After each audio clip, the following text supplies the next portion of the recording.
അതേസമയം ഫഹദ് നായകനായി ജിത്തു മാധവൻ സംവിധാനം ചെയ്ത് ഏപ്രിൽ 11 തിയേറ്ററിലെത്തിയ ആവേശം എന്ന സിനിമയിലേക്ക് വന്നാൽ ചിത്രത്തിന്റെ 18 ദിവസത്തെ ഡീറ്റെയിൽ കളക്ഷൻ റിപ്പോർട്ട് ഇപ്പോൾ പുറത്തു വന്നിട്ടുണ്ട്.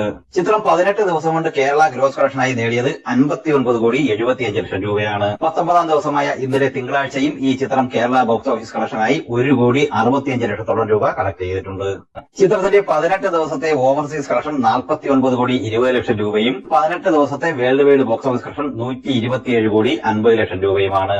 റെസ്റ്റ് ഓഫ് ഇന്ത്യ കളക്ഷനായി 18,55,00,000 രൂപ കളക്ട് ചെയ്ത ഈ സിനിമ 18 ദിവസം കൊണ്ട് ഇന്ത്യൻ ഗ്രോസ് കളക്ഷനായി കളക്ട് ചെയ്തിരിക്കുന്നത് 78,40,00,000 രൂപയുമാണ്. ഇതോടെ ഈ ചിത്രം കേരള ഗ്രോസ് കളക്ഷനായി 62 കോടിയിൽ പരം രൂപയാണ് കളക്ട് ചെയ്തിട്ടുള്ളത്. 19ാം ദിവസമായ ഇന്നലെ തിങ്കളാഴ്ചയോടെ ഈ ചിത്രത്തിന്റെ world wide box office collection 130 കോടിയിലേക്ക് എത്തിച്ചേരും എന്ന് തന്നെയാണ് പ്രതീക്ഷിക്കുന്നത്. മുഖ്യമായും തിയേറ്ററിലെത്തിയ പ്രധാനപ്പെട്ട സിനിമ പവി കെയർ ടേക്കർ എന്ന ദിലീപ് ചിത്രം തന്നെയാണ്.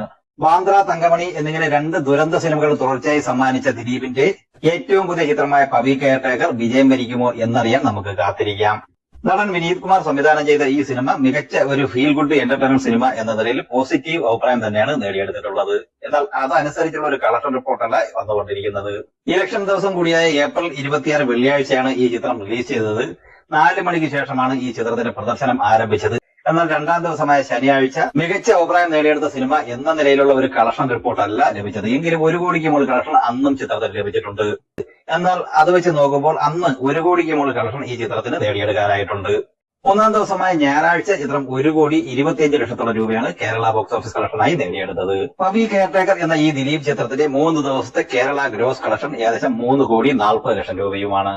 4ാം ദിവസമായ ഇന്നലെ തിങ്കളാഴ്ചയിലെ ഈ ചിത്രത്തിന്റെ കേരള കളക്ഷൻ ഏകദേശം 65,00,000 രൂപയുമാണ്. അങ്ങനെ 4 ദിവസം പിന്നിടുമ്പോൾ കേരള ഗ്രോസ് കളക്ഷനായി ഈ ചിത്രം നേടിയെടുത്തിട്ടുള്ളത് 4 കോടിയിൽ പരം രൂപയാണ്. ഏകദേശം 10 കോടി ബഡ്ജറ്റ് പ്രതീക്ഷിക്കുന്ന ഈ സിനിമ 4 ദിവസം കൊണ്ട് വേൾഡ് വൈഡ് ബോക്സ് ഓഫീസ് കളക്ഷനായി 6 കോടിയോളം രൂപ കളക്ട് ചെയ്തിട്ടുണ്ട്. വിനീത് ശ്രീനിവാസൻ സംവിധാനം ചെയ്ത വർഷങ്ങൾക്ക് ശേഷം എന്ന സിനിമയുടെ കളക്ഷൻ റിപ്പോർട്ടിലേക്ക് വന്നാൽ 18 ദിവസത്തെ ഈ ചിത്രത്തിന്റെ കേരള ഗ്രോസ് കളക്ഷൻ 35 കോടി രൂപയാണ്. റെസ്റ്റ് ഓഫ് ഇന്ത്യ കളക്ഷനായി 7,40,00,000 കളക്ട് ചെയ്ത ഈ സിനിമയുടെ ഇന്ത്യൻ ഗ്രോസ് കളക്ഷൻ 42,40,00,000 രൂപയുമാണ്.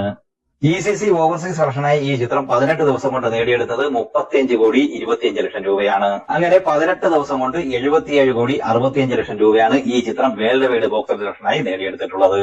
19ാം ദിവസമായ ഇന്നലെ തിങ്കളാഴ്ച ഈ ചിത്രം കേരള ഗ്രോസ് കളക്ഷനായി 60,00,000 രൂപ നേടിയെടുത്തിട്ടുണ്ട്.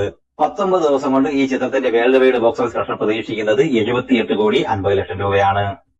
ഇനി പൃഥ്വിരാജ് നായകനായി ബ്ലസ്സി സംവിധാനം ചെയ്ത ആടുജീവിതം എന്ന സിനിമയുടെ 32 ദിവസത്തെ കളക്ഷൻ റിപ്പോർട്ടിലേക്ക് വന്നാൽ 77,30,00,000 രൂപയാണ് ഈ ചിത്രത്തിന്റെ Kerala gross collection. Rest of ഇന്ത്യയിൽ നിന്ന് 19,70,00,000 രൂപ കൂടി കളക്ട് ചെയ്തതോടെ ചിത്രത്തിന്റെ ഇന്ത്യൻ ഗ്രോസ് കളക്ഷൻ 97 കോടിയിൽ എത്തിച്ചേർന്നിട്ടുണ്ട്. GCC ഓവർസീസ് കളക്ഷനായ ഈ ചിത്രം നേടിയത് 58,75,00,000 രൂപയാണ്.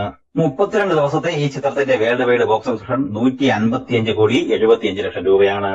4 സിനിമകളെ കുറിച്ചും ബോക്സ് ഓഫീസ് കളക്ഷൻ സംബന്ധമായും നിങ്ങളുടെ അഭിപ്രായങ്ങൾ ദയവായി പങ്കുവയ്ക്കുക.